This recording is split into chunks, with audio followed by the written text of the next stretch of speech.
আলা ওয়া কাউলুজ জুর, আলা ওয়া শাহাদাতুজ জুর, আলা ওয়া কাউলুজ জুর, আলা ওয়া শাহাদাতুজ জুর, আলা ওয়া কাউলুজ জুর, আলা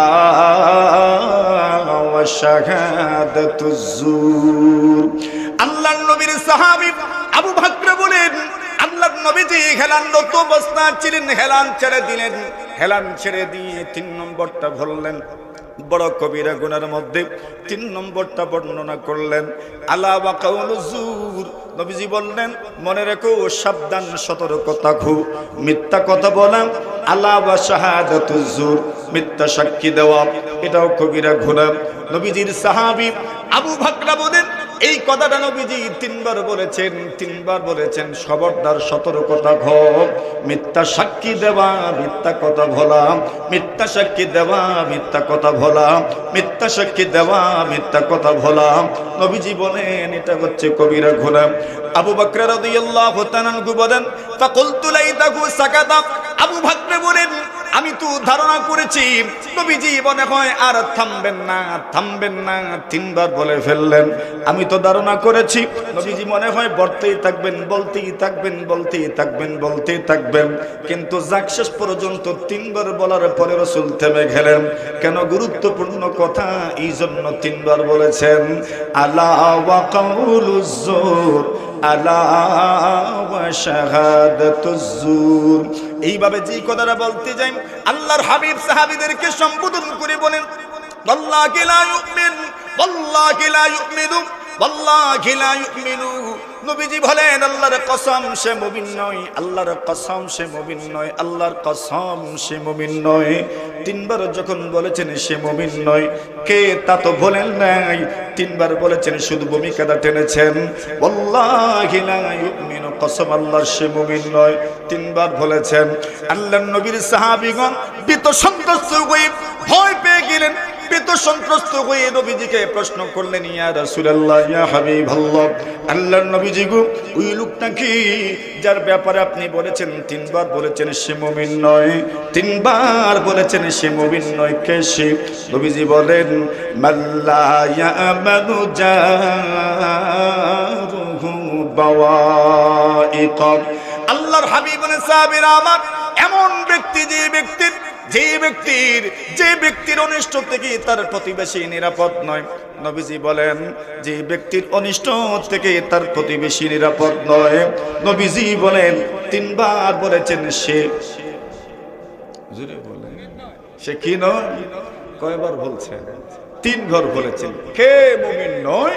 রাসূল বলছেন, যার অনিষ্ট থেকে তার প্রতিবেশী নিরাপদ নয়। নবীজি বলছেন, সে কি নয়? কি নয়? কি নয়? মুমিন নয়। এজন্য নবীজি বলেন, যে ব্যক্তির ঈমান থাকবে, যে ব্যক্তি আল্লাহ বিশ্বাস করবে, যে ব্যক্তি পরকাল বিশ্বাস করবে, নবীজি বলেন, সে যেন তার প্রতিবেশীকে সম্মান করে। নবীজি বলেন, সে যেন তার প্রতিবেশীকে কষ্ট না দেয়। কেন? প্রতিবেশীকে কষ্ট দেওয়া কি পরিমাণ অপরাধ। এক হাদিস শরীফের মধ্যে আসে, রাসূলুল্লাহ সাল্লাল্লাহু আলাইহি ওয়াসাল্লাম সাহাবীদেরকে বলেন, সাহাবীরা আমার, মা তাকুলুনা ফিজ জিনা। আল্লাহর হাবিব বলেন, সাহাবীরা আমার, জিনার ব্যাপারে তোমাদের রায় কি? জিনার ব্যাপারে তোমাদের মতামত কি? ব্যভিচারের ব্যাপারে তোমাদের বক্তব্য কি?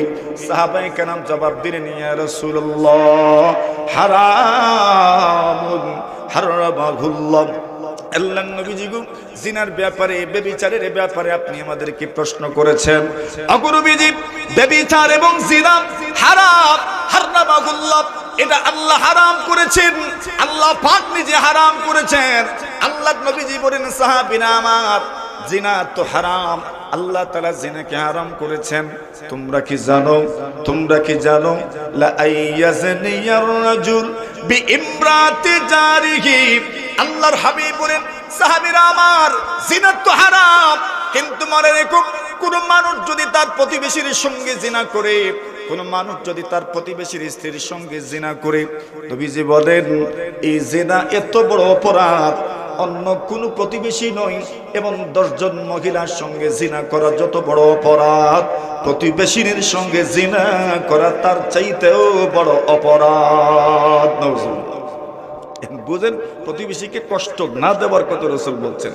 এরপরে হাবিব বলেন, সাহাবীরা আমার, কোন মানুষ যদি তার প্রতিবেশীর ঘরে চুরি করে, নবীজি বলেন সাহাবীরা, কোন মানুষ তার প্রতিবেশী ছাড়া অন্য কোনো 10টা ঘরেও যদি চুরি করে, যত বড় অপরাধ হবে, নবীজি বলেন প্রতিবেশীর ঘরে চুরি করা তার চাইতে বড় অপরাধ। নবীজি এই জন্য বলেছেন, মান কানা ইউমিনু বিল্লাহি ওয়াল ইয়াউমিল আখির ফালা ইউযি জারা। নবীজি বলেন, আল্লাহ যদি বিশ্বাস করো, পরকাল যদি বিশ্বাস করো, প্রতিবেশীকে কষ্ট দিও না। সুবহানাল্লাহ। প্রতিবেশীকে কি দিও না? এখন হিসাব করি আমরা মনে মনে, আমার দ্বারা কি পরিমাণ কষ্ট হচ্ছে। এরপর রাসূলুল্লাহ সাল্লাল্লাহু আলাইহি ওয়াসাল্লামের সাহাবী আব্দুর রহমান ইবনে আবি কুরাত রাদিয়াল্লাহু তাআলা আনহু বলেন, তাওয়াদ্দা আন-নবী সাল্লাল্লাহু আলাইহি ওয়াসাল্লাম যাত ইয়াউম, একদিন নবীজি ওযু পড়লেন। নবীজি যখন ওযু পড়ছেন, সাহাবায়ে কেরাম নবীজি সাল্লাল্লাহু আলাইহি ওয়াসাল্লামের মহব্বতের কারণে আল্লাহর নবী ওযু পড়েন, নবীজির চেহারা, নবীজির হাত সবগুলো যখন দৌত করছেন, চেহারা দৌত করার সময় মুখে যখন পানি দেন, হাতে যখন পানি দেন, পুরোটা পানি তো আর শরীরে একবারে শেষ হয়ে যায় না, পানির ফোঁটা তো মাটিতেও পড়ে। নবীজির সাহাবী বলেন, আমি তাকায় দেখি নবীজির সাহাবীরা এই ওযুর পানি মাটিতে পড়তে দেয় না। আল্লাহর নবীর সাহাবায়ে কেরাম ওযুর পানি নিজের হাতের মধ্যে এইভাবে নিয়ে নেন, অতঃপর ওযুর পানির মাধ্যমে চেহারার মধ্যে মাসা করেন, মুখের মধ্যে মাসা করেন, ওযুর পানি দ্বারা সিনার মধ্যে মাসা করেন। আল্লাহর নবীজি বললেন, সাহাবীরা আমার, মা ইয়াহমিলুকুম আলা হাযা, সাহাবীরা রে আমার, এমন করছো কেন তোমরা? নবীজির সাহাবীরা বলেন, ইয়া রাসূলুল্লাহ, হুব্বুল্লাহি ওয়া হুব্বু রাসূলিহি, আপনাকে মহব্বত করি, আল্লাহকে মহব্বত করি। আপনার মহব্বত এবং আল্লাহর মহব্বতের কারণে আমরা আপনার ওযুর পানিটাও বৃথা যেতে দিচ্ছি না, আপনার ওযুর পানি মাটিতে পড়বে তাও হতে দিচ্ছি না, আপনার ওযুর পানি পর্যন্ত হাতে নিয়ে আমরা মুখের মধ্যে লাগাচ্ছি, মাথার মধ্যে আমরা লাগাচ্ছি, সিনার মধ্যে লাগাচ্ছি, বরকত নেওয়ার জন্য, ফায়দা নেওয়ার জন্য, বরকত হাসিল করার জন্য। আল্লাহর নবীজি বলেন, শুধু এতটুকুর মাধ্যমেই মহব্বত এবং ভালোবাসার প্রমাণ হবে না। আল্লাহর নবী বলেন, মান সারনাহু আন ইউহিব্বাল্লাহ ওয়া রাসূলাহু আও ইউহিব্বুহুল্লাহু ওয়া রাসূলুহু। নবীজি বলেন, কোন মানুষ যদি চায় আল্লাহ এবং রাসূলকে মহব্বত করবে অথবা আল্লাহ এবং রাসূলের ভালোবাসা পাবে, আল্লাহর হাবিব বলেন ওই ব্যক্তিকে 3টা কাজ করতে হবে। 3 কাজের প্রথম নম্বর কাজ বলেছেন, কথা যখন বলবে তখন সত্য কথা বলবে। ফালিয়াসদুক হাদিসাহু ইযা হাদাত, যখনই কথা বলবে সত্য কথা বলবে। 2 নম্বর বলেন, ওয়াল ইউদ্দি আমানাতাহু ইযা তুমিন, আমানতদার হবে, খেয়ানতদার হবে না। 3 নম্বরে বলেন, ওয়াল ইউহসিন জিওয়ারা মান জাওয়ারা। আল্লাহর হাবিব বলেন 3 নম্বর হলো প্রতিবেশীর সঙ্গে সুন্দর আচরণ করবে। প্রতিবেশীর সঙ্গে কেউ যদি সুন্দর আচরণ করতে পারে, ওই ব্যক্তি মুখ দিয়ে যদি আশিকে রাসূল দাবি নাও করে, ওই লোকটা যদি মুখ দ্বারা আশিকে রাসূল, রাসূলের মহব্বত তার অন্তরে আছে দাবি নাও করে, কিন্তু তার প্রতিবেশীর সঙ্গে সুন্দর আচরণ প্রমাণ করবে, তার অন্তরে আল্লাহর হাবিবের মহব্বত আছে। সুবহানাল্লাহ। الذين اصطفينا من عبادنا فمنهم ظالم لنفسه ومنهم مقتصد ومنهم سابق بالخيرات بإذن الله. وقال رسول الله صلى الله عليه وسلم: العلماء أمناء هذه الأمة، أو كما قال عليه الصلاة والسلام.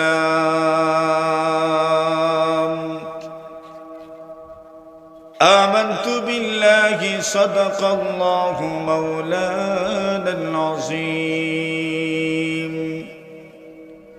وصدق رسوله النبي الكريم ونحن على ذلك لمن الشاهدين والشاكرين والحمد لله رب العالمين صلى الله على سيدنا وعلى آله وأصحابه وسلم صلى الله على سيدنا ومولانا محمد وعلى آله وأصحابه وسلم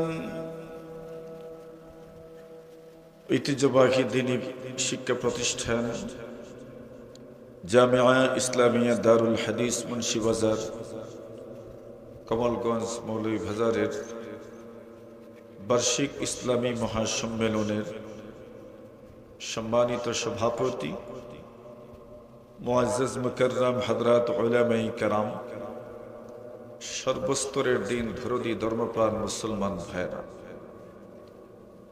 আল্লাহ পাক রব্বুল আলামিনের অসংখ্য অগণিত শুকর আদায় করছি যে মহান রব্বুল আলামিন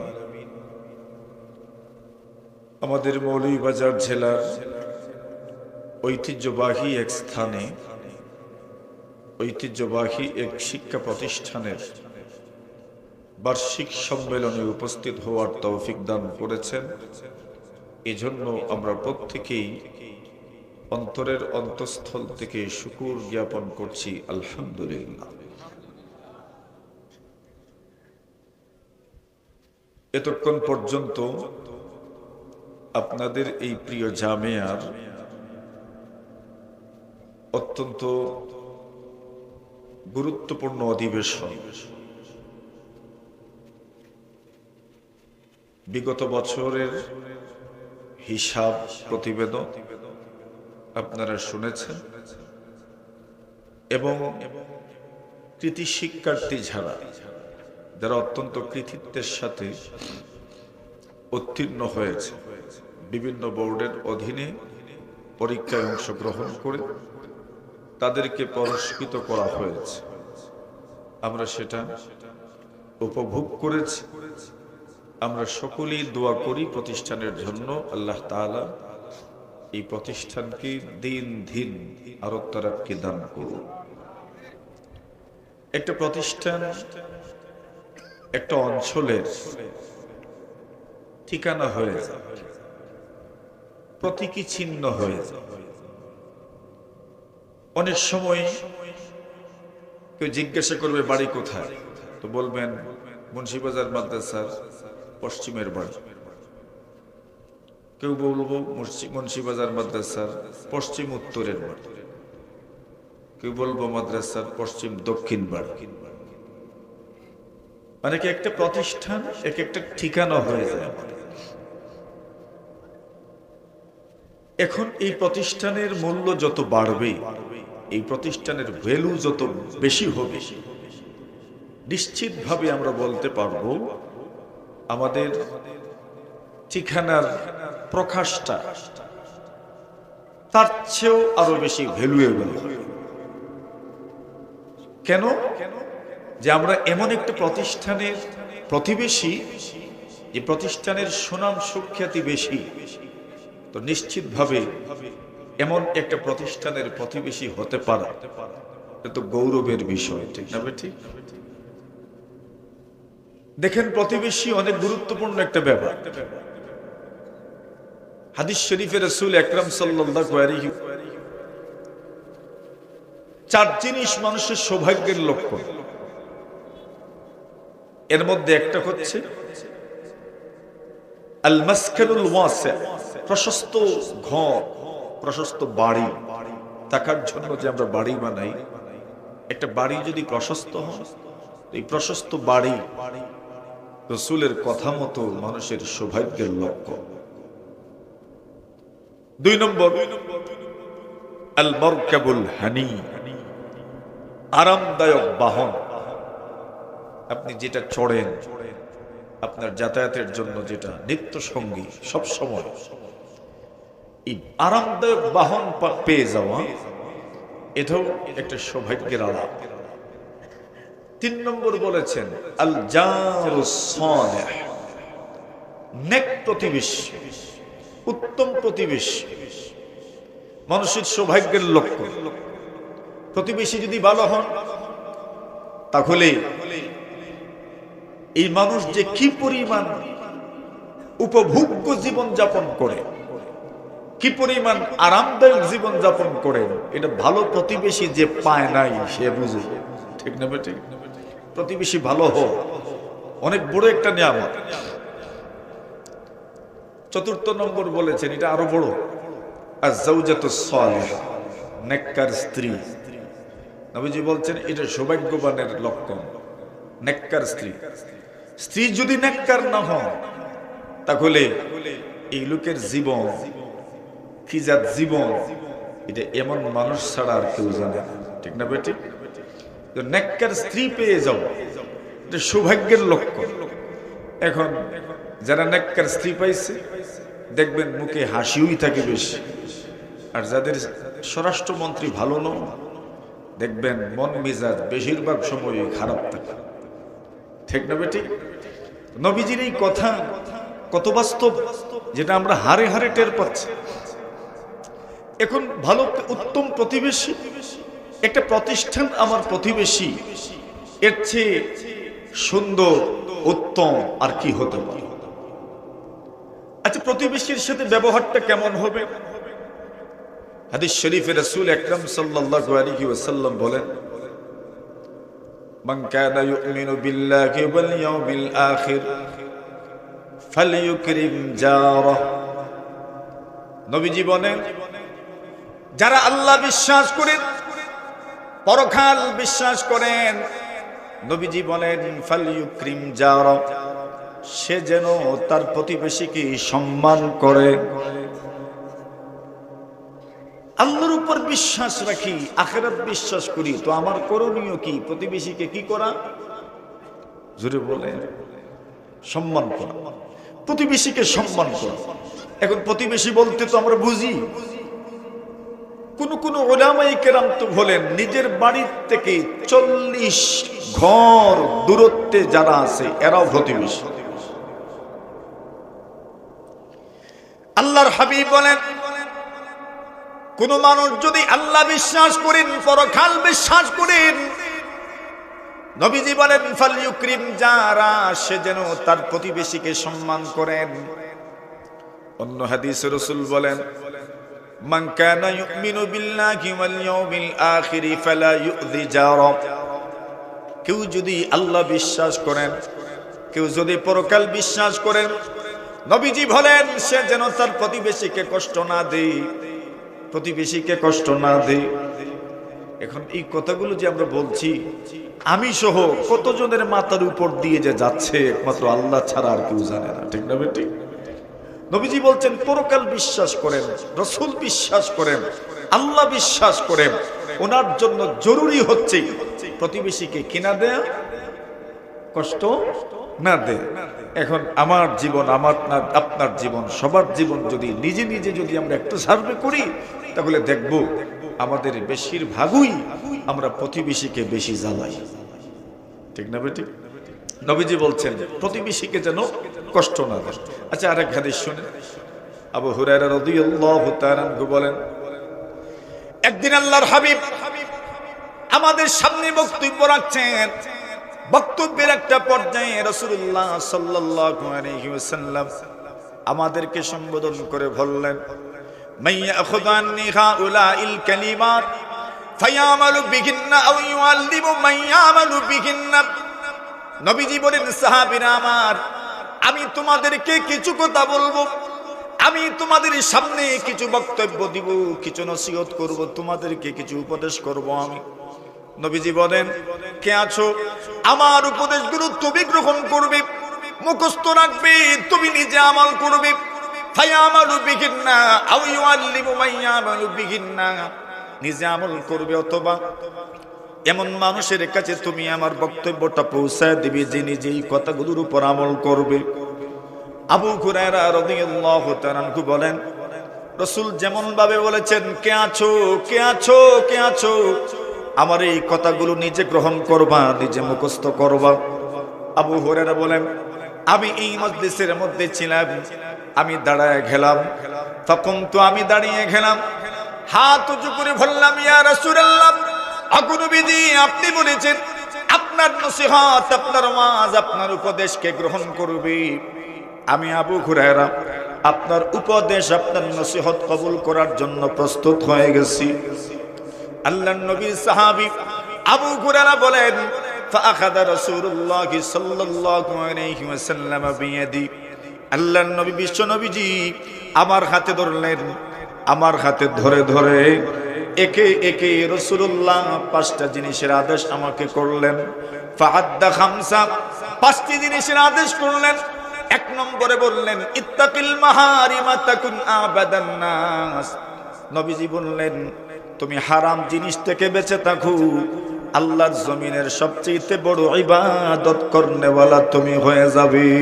সুবহানাল্লাহ, হারাম থেকে তুমি বেঁচে থাকো। 2 নম্বরে বললেন, ওয়ারদা বিমা কাসামাল্লাহু লাকা তাকুন আগনান নাস, আল্লাহর হাবিব বলেন আল্লাহ তোমাকে যা দিয়েছেন, তোমার কাছে যা আছে, তোমার কাছে যা মজুদ আছে, তোমার কাছে যা বিদ্যমান আছে, আল্লাহ প্রদত্ত যতগুলো নিয়ামত আপনি পেয়েছেন, রাসূল বলছেন ওয়ারদা বিমা কাসাবাল্লাহু লাক তাকুন আগনান নাস, নবীজি বলেন আল্লাহ প্রদত্ত তুমি যা পেয়েছো এর উপর সন্তুষ্ট হয়ে যাও। নবীজি বলছেন তুমি দুনিয়ার জমিনে বিচরণকারী সবচেয়ে ধনী মানুষ হয়ে যাবে। সুবহানাল্লাহ। কেন? এর অর্থ এটা অত্যন্ত গভীর একটা অর্থ। ওয়ারদা বিমা কাসাবাল্লাহ, আল্লাহ আপনাকে যা দিয়েছেন তার উপর সন্তুষ্ট হয়ে যাওয়া। এর মানে কি, আপনাকে যা দিয়েছেন এর উপর যদি আপনি সন্তুষ্ট হয়ে যান তো তার কোনো হা হুতাশ নাই, কোনো আপনার মধ্যে কোনো ধরনের মুখাপেক্ষিতা থাকবে না। যেই মানুষের মুখাপেক্ষিতা নাই, যেই মানুষের হা হুতাশ নাই, যেই মানুষের পেরেশানি নাই, যেই মানুষের অস্থিরতা নাই, যার অশান্তি নাই, তার চাইতে সুখী মানুষ আর কে হতে পারে? ঠিক কিনা? এই তো সবচেয়ে সুখী মানুষ। নবীজি এই কথাই বলছেন, ওয়ারদা বিমা কাসামাল্লাহু লাকা তাকুন আগনান নাস। দেখেন এই কথার সাথে আরেকটা কথা যুক্ত করি, আমরা যত ইবাদত করি সব ইবাদতের একটা টার্গেট আছে। বিশেষ করে এই বিগত মাস সবচেয়ে গুরুত্বপূর্ণ মহিমান্বিত মাস রমজানুল মুবারকের মাস যে গত হলো, এই মাসে আমরা যে ইবাদত করেছি সেই ইবাদতের নাম হলো, বলেন রমজান মাসের ইবাদত বড় ইবাদত কোনটা? জোরে বলে। আচ্ছা রোজার উদ্দেশ্য কি? রোজার উদ্দেশ্য কি? আল্লাহ বলেন, ইয়া আইয়ুহাল্লাযীনা আমানু কুতিবা আলাইকুমুস সিয়াম কামা কুতিবা আলাল্লাযীনা মিন ক্বাবলিকুম লাআল্লাকুম তাত্তাকুন। মানুষ যেন মুত্তাকি হয়ে, তাকওয়াবান হয়ে যায়, তাকওয়াবান হয়ে যাবেন, এটা হচ্ছে রোজার মূল উদ্দেশ্য। এবার তাকওয়া কার না? আল্লাহর হাবিবের সাহাবী হযরত আলী ইবনে আবি তালিব রাদিয়াল্লাহু তাআলা আনহু তাকওয়ার ব্যাখ্যা দিয়েছেন, আল খাউফু মিনাল জালিল ওয়াল আমালু বিত তানজিল ওয়াল কানাতু বিল কালিল ওয়াল ইস্তি'দাদু লিয়াউমির রাহিল। আলী ইবনে আবি তালিব বলেন তাকওয়া কার নাম? আল খাউফু মিনাল জালিল, আল্লাহকে ভয় করা, ওয়াল আমালু বিত তানজিল, কোরআনের বিধানের উপর আমল করা। 3 নম্বরে বলেন ওয়াল কানাতু বিল কালিল, অল্পে তুষ্ট থাকা। সুবহানাল্লাহ। অল্পে কি থাকা? তুষ্ট থাকা। এখানেই তো বেজাল, আমরা আমি সহ বেজাল তো এই জায়গাতে। হযরত আলী বলেন ওয়াল কানাতু বিল কালিল, অল্পে তুষ্ট থাকো, অল্পে তুষ্ট থাকো, অল্পে তুষ্ট থাকো। এই আমলটা কখন হবে?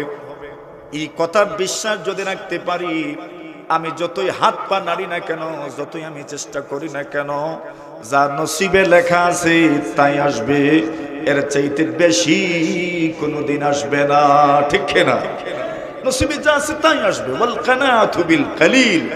এজন্য হযরত আলী রাদিয়াল্লাহু তাআলা বলেন তাকওয়া কার নাম ওয়াল কানাতু বিল কালিল, আপনার কাছে যা আছে তার উপর সন্তুষ্ট হয়ে যাওয়া, অল্পে তুষ্ট হয়ে যাওয়া, এটাও তাকওয়ার একটা আলামত।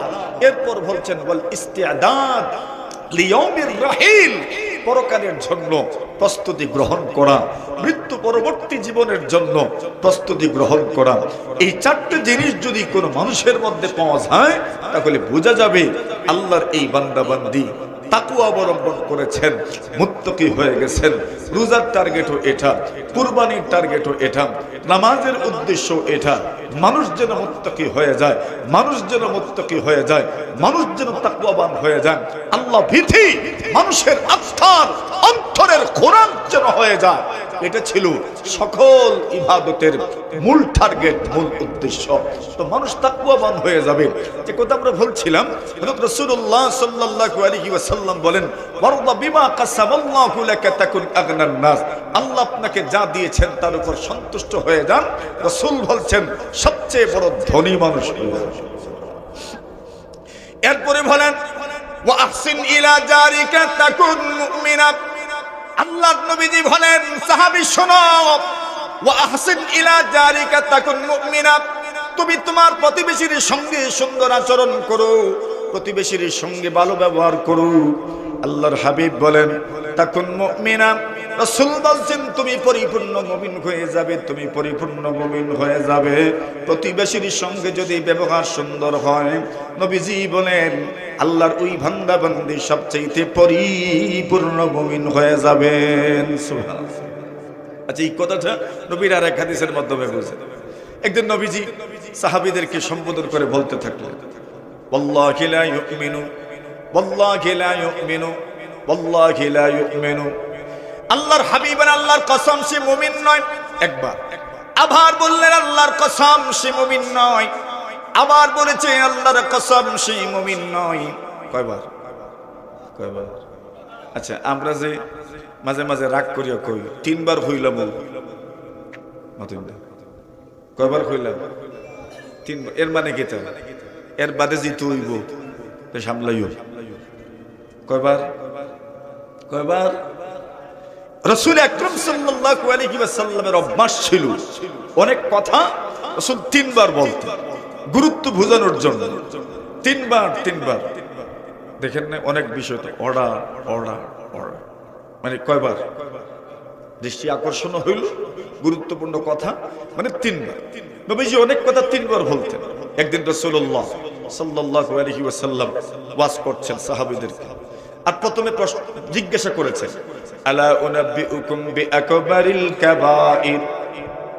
নবীজি বলেন সাহাবীরা আমার, আমি কি তোমাদেরকে সবচেয়ে বড় কবিরা গুনাহ সম্পর্কে বলবো না? সাহাবীরা জবাব দিলেন বালা ইয়া রাসূলুল্লাহ, কেন নয়, কেন নয়, অবশ্যই বলুন, অবশ্যই বলুন। নবীজি বর্ণনা করলেন আল ইশরাকু বিল্লাহ। নবীজি হেলানরত অবস্থায় ছিলেন।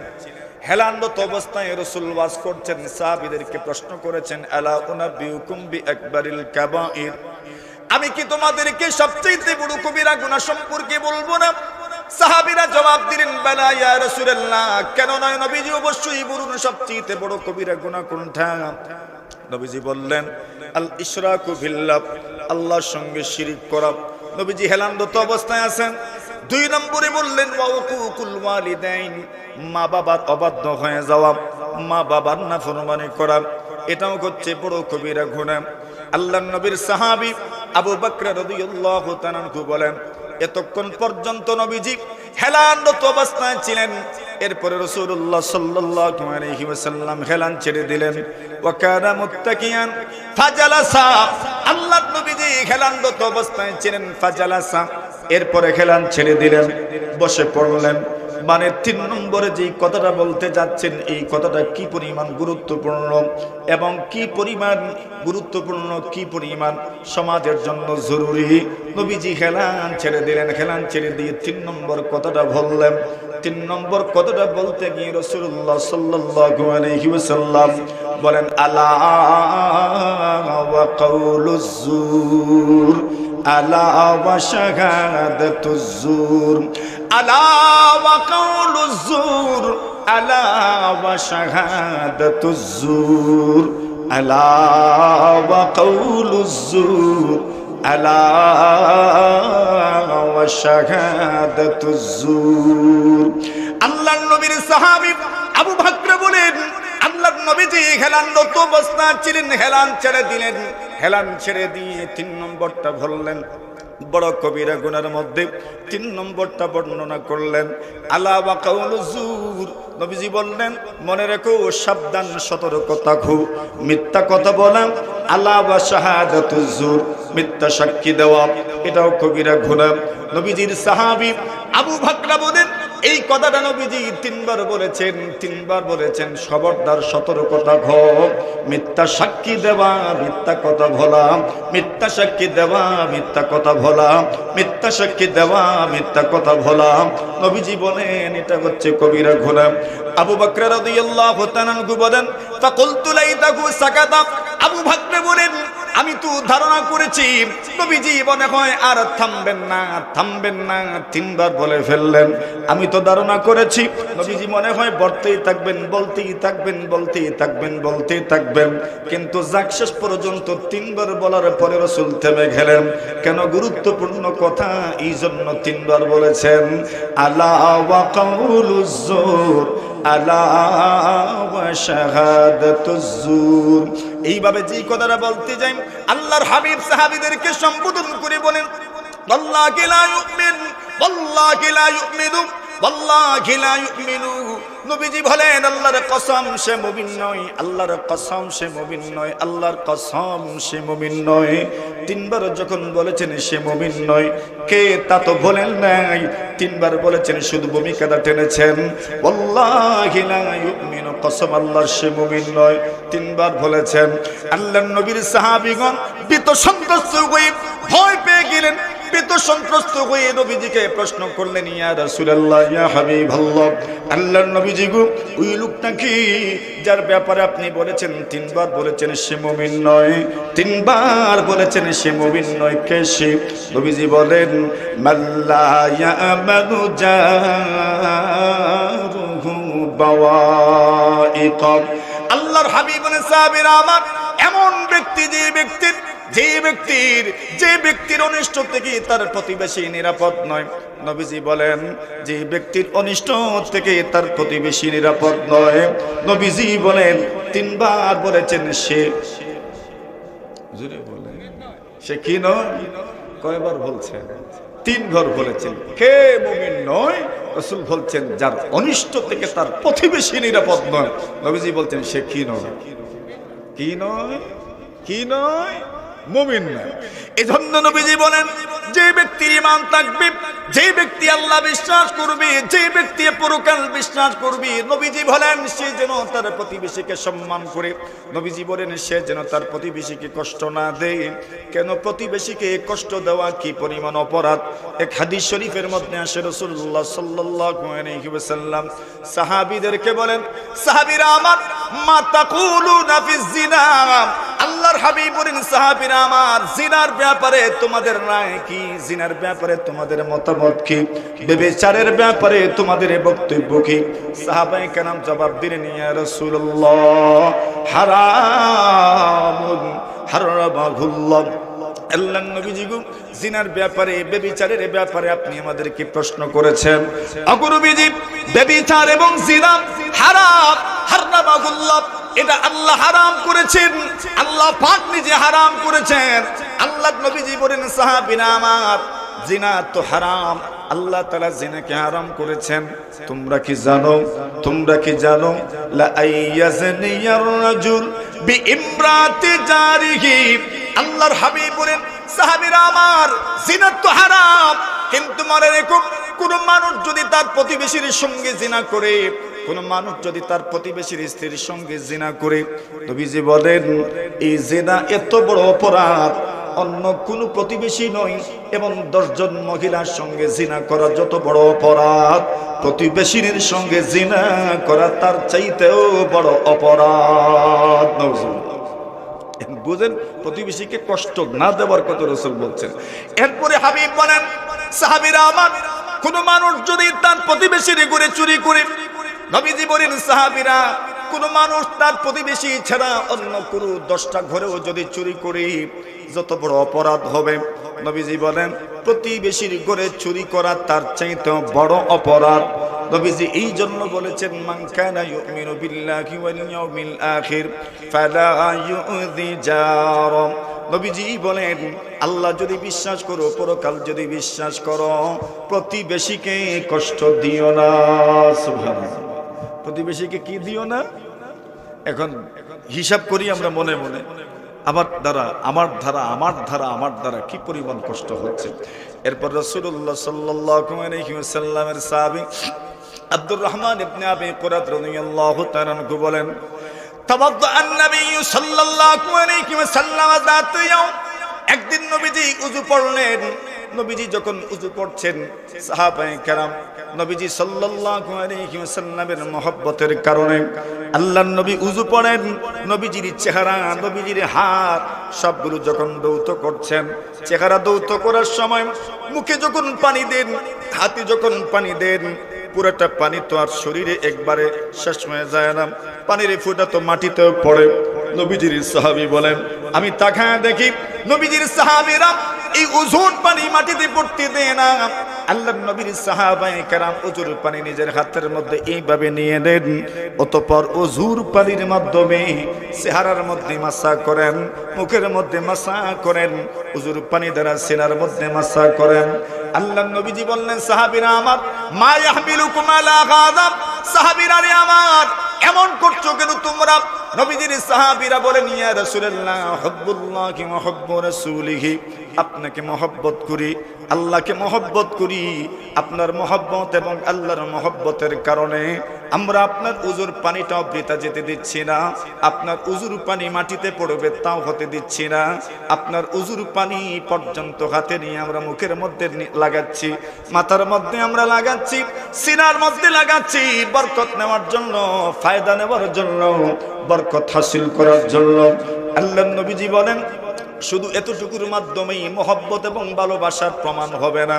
আল্লাহর নবী বলেন, মান সারনাহু আন ইউহিব্বাল্লাহ ওয়া রাসূলাহু আও ইউহিব্বুহুল্লাহু ওয়া রাসূলুহু, নবীজি বলেন কোন মানুষ যদি চায় আল্লাহ এবং রাসূলকে মহব্বত করবে অথবা আল্লাহ এবং রাসূলের ভালোবাসা পাবে, আল্লাহর হাবিব বলেন ওই ব্যক্তিকে 3টা কাজ করতে হবে। 3 কাজের প্রথম নম্বর কাজ বলেছেন, কথা যখন বলবে তখন সত্য কথা বলবে। ফালিয়াসতুক হাদিসাহু ইযা হাদাত, যখন এই কথা বলবে সত্য কথা বলবে। 2 নম্বর বলেন, ওয়াল ইউবাদি আমানাতাহু ইযা তুমিন, আমানতদার হবে, খেয়ানতদার হবে না। 3 নম্বরে বলেন, ওয়াল ইউহসিন জিওয়ারা মান জাওয়ারা, আল্লাহর হাবিব বলেন 3 নম্বর হলো প্রতিবেশীর সঙ্গে সুন্দর আচরণ করবে। প্রতিবেশীর সঙ্গে কেউ যদি সুন্দর আচরণ করতে পারে, ওই ব্যক্তি মুখ দিয়ে যদি আশিকে রাসূল দাবি নাও করে, ওই লোকটা যদি মুখ দ্বারা আশিকে রাসূল, রাসূলের মহব্বত তার অন্তরে আছে দাবি নাও করে, কিন্তু তার প্রতিবেশীর সঙ্গে সুন্দর আচরণ প্রমাণ করবে, তার অন্তরে আল্লাহর হাবিবের মহব্বত আছে। সুবহানাল্লাহ।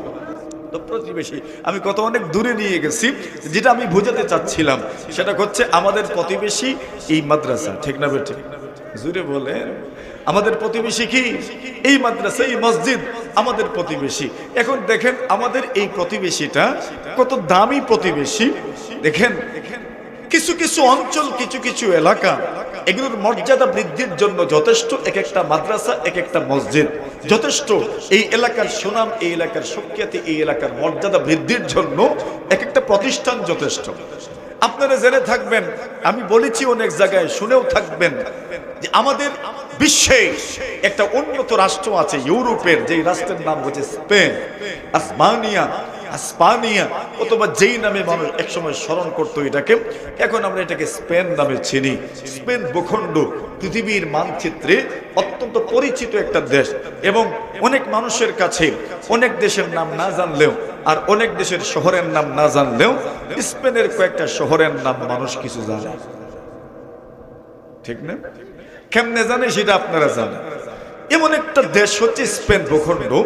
সেই স্পেনের একটা জায়গার নাম হচ্ছে কর্ডোবা, এটাকে আরবিতে কর্তুবা বলে। মানে এক সময় সেই কর্ডোবায় সেই কর্তুবায় এত বড় একটা জামে মসজিদ ছিল, এত বিশাল জামে মসজিদ দুনিয়ার আর কোথাও ছিল না। এত বড় জামে মসজিদ মুসলমানদের নিয়ন্ত্রণে ছিল, মুসলমান সেখানে আপনার শাসন করতেন, নিয়ন্ত্রণ করতেন। এত বিশাল জামে মসজিদ নির্মাণ করা হয়েছিল, তৎকালীন বিশ্বে অন্য কোথাও এত বড় জামে মসজিদ নির্মিত হয়নি। কর্ডোবায় যে পরিমাণ বিশাল জামে মসজিদ নির্মিত হয়েছিল। তো আল্লাহর এক বান্দা সেই স্পেনের কর্ডোবা, ওই সময় বিশাল মসজিদের কারণে কর্ডোবার সুনাম সুখ্যাতি পৃথিবীর সকল শহরের চেয়ে বেশি ছিল। তো আল্লাহর এক বান্দা এই শহরের সুনাম সুখ্যাতি নেপথ্যে কারণ কি সেটা অনুসন্ধান করতে গিয়ে 4টা কারণ আবিষ্কার করেছে। কয়টা? আচ্ছা, যদি কেউ জিজ্ঞাসা মুন্সিবাজারের ঐতিহ্য কি, কয়টা বলবেন? মুন্সিবাজারের ঐতিহ্য কি তো বলবেন কয়টা? বলে হিসাবই তো করছেন, কয়টা কইতাম? তো থাকতে হবে তো আগে, আসেও। কিন্তু আমার এলাকার ঐতিহ্য সম্পর্কে আমি জানি না, আমার এলাকা সম্পর্কে আমার জানা নাই, আমার এলাকা সম্পর্কে আমার খুব একটা ধারণাও নাই। এমন মানুষ আমার মতো আছেন না? আরো যে আমার এলাকা সম্পর্কে ধারণা নাই, আমার এলাকার উলামায়ে কেরাম সম্পর্কে আমার ধারণা নাই। অনেক প্রবীণ উলামায়ে কেরাম আছেন যারা বিশ্বের বিভিন্ন বড় বড় ভার্সিটিতে, বিশ্বের বিভিন্ন বড় বড় ইসলামী প্রতিষ্ঠানে, বিশ্বের বিভিন্ন বড় বড় প্রতিষ্ঠানে, জেনারেল লাইনের প্রতিষ্ঠানে লেখাপড়া করেছেন। এমন অনেক মানুষ আমাদের এলাকায় আছেন না? জানেন না? জানি না তো কয়টা বলবেন? বলার নাই তো, কেন জানা নাই যে? তো ওই যুগের মানুষ তারা তাদের এই শহরের ঐতিহ্য তুলে ধরেছে যে আমাদের এই শহরের সম্মান মর্যাদা বৃদ্ধির পিছনে কারণ। আল্লাহর বান্দা বলেন বিআরবাআতিন ফাকাতিল আমসার কুরতুবা মিনহুন্না কান্তরাতুল ওয়াদি ওয়া জামিউহা হাতানি তিনতানি ওয়াজ যাহরাউ সালিসা ওয়াল ইলমু আফদালু শাইইন ওয়া হুয়া রাবিউহা। আল্লাহর বান্দা বলেন 4টা কারণে কর্ডোবার সম্মান সবচেয়ে বেশি।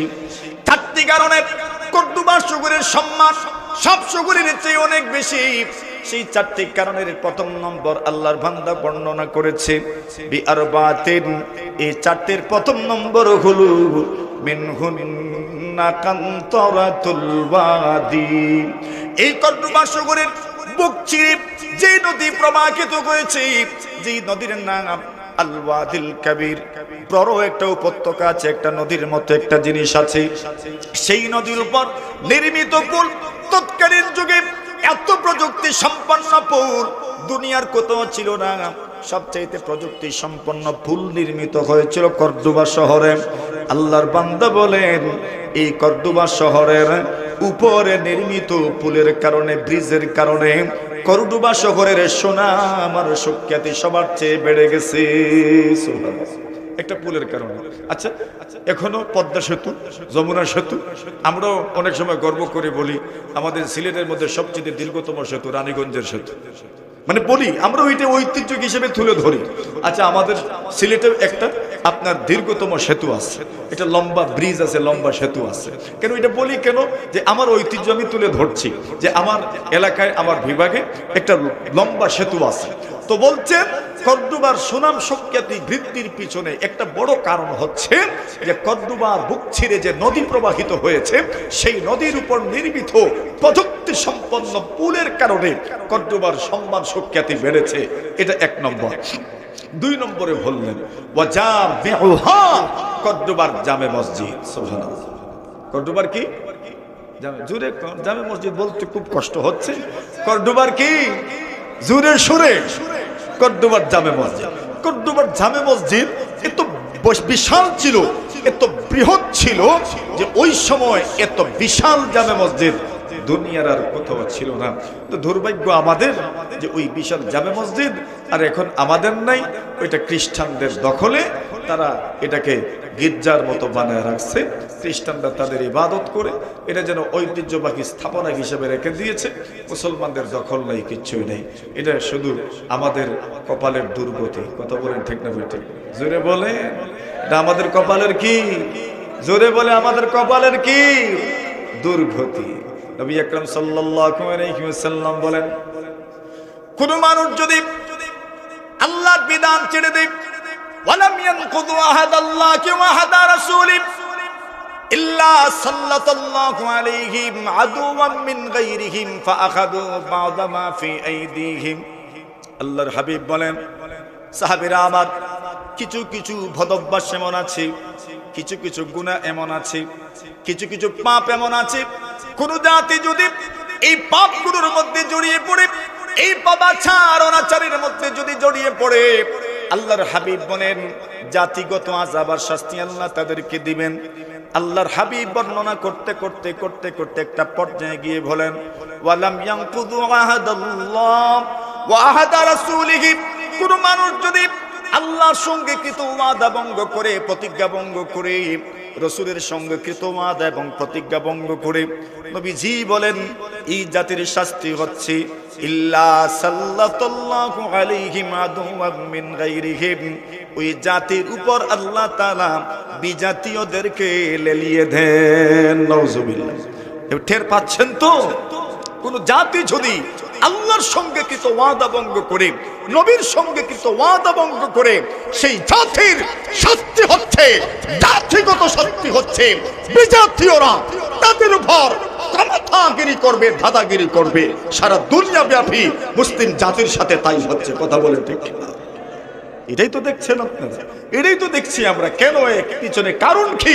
ওয়ালাম ইয়ানকুযু আহাদাল্লাহ ওয়া আহাদা রাসূলিহি ইল্লা সাল্লাল্লাহু আলাইহিম আদুওয়াম মিন গায়রিহিম। বিজাতীয়দেরকে আল্লাহ লেলিয়ে দিবেন। আজ ট্রাম্প গোটা মুসলিম জাহানের উপর যেন সে এমন ভাবে বসেছে, গাছ চেপে ধরেছে, সেখান থেকে বের হওয়ার কোন সুযোগ পাচ্ছে না। তথাকথিত মুসলিম লিডার না, ঠিক না? কেন কেন দুষ্কার? নবীজি বলছেন ওয়ালাম ইয়ানকুযু আহদাল্লাহ ওয়া আহদা রাসূলিহি। আল্লাহর সঙ্গে কৃত ওয়াদা ভঙ্গ করবা, নবীর সঙ্গে কৃত ওয়াদা ভঙ্গ করবা, আল্লাহ তোমাদের উপর লেলিয়ে দিবেন বিজাতীয়দেরকে। সবেটা কি শেষ পর্যন্ত? রাসূল বলছেন ইল্লা সাল্লাল্লাহু আলাইহিম আদুওয়াম মিন গায়রিহিম ফাআখাযু বা'দা মা ফি আইদিহিম। তোমাদের হাতে থাকা, তোমাদের অধীনে থাকা, তোমাদের ঐতিহ্যবাহী স্থাপনা তারা দখল করে নিবে। কথা বলেন ঠিক না? হচ্ছে কিনা বলেন? জোরে বলে। কই বাইতুল মাকদিস কি আমাদের দখলে? মাথুন না, বাইতুল মাকদিস কি আমাদের দখলে?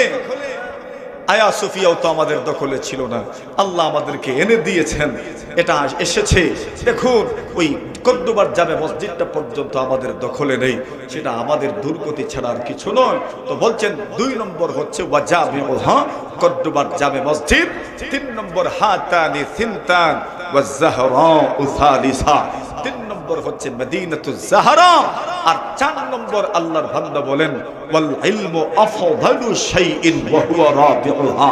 আল্লাহর বান্দা বলেন 4 নম্বরটা হচ্ছে ইলম, 4 নম্বরটা হচ্ছে ইলম, 4 নম্বরটা হচ্ছে ইলম। কর্দোবার সুনাম, কর্দোবার সুখ্যাতি, কর্দোবার মর্যাদা কেন বৃদ্ধি পেল, কেন বাড়লো? এর 4 নম্বর কারণ হচ্ছে ওয়াল ইলমু আফদালু শাইইন ওয়া হুয়া রাবিউহা। ইলমের কারণে, ইলমের কারণে কর্দোবার সুনাম, সুখ্যাতি, সম্মান, মর্যাদা আল্লাহ বৃদ্ধি করে দিয়েছেন। যেখানে ইলম থাকবে, যেখানে ইলম থাকবে, আল্লাহ তাআলা ওই জায়গার মর্যাদা বাড়ায় দেবেন। কথা বলেন ঠিক না? ঠিক।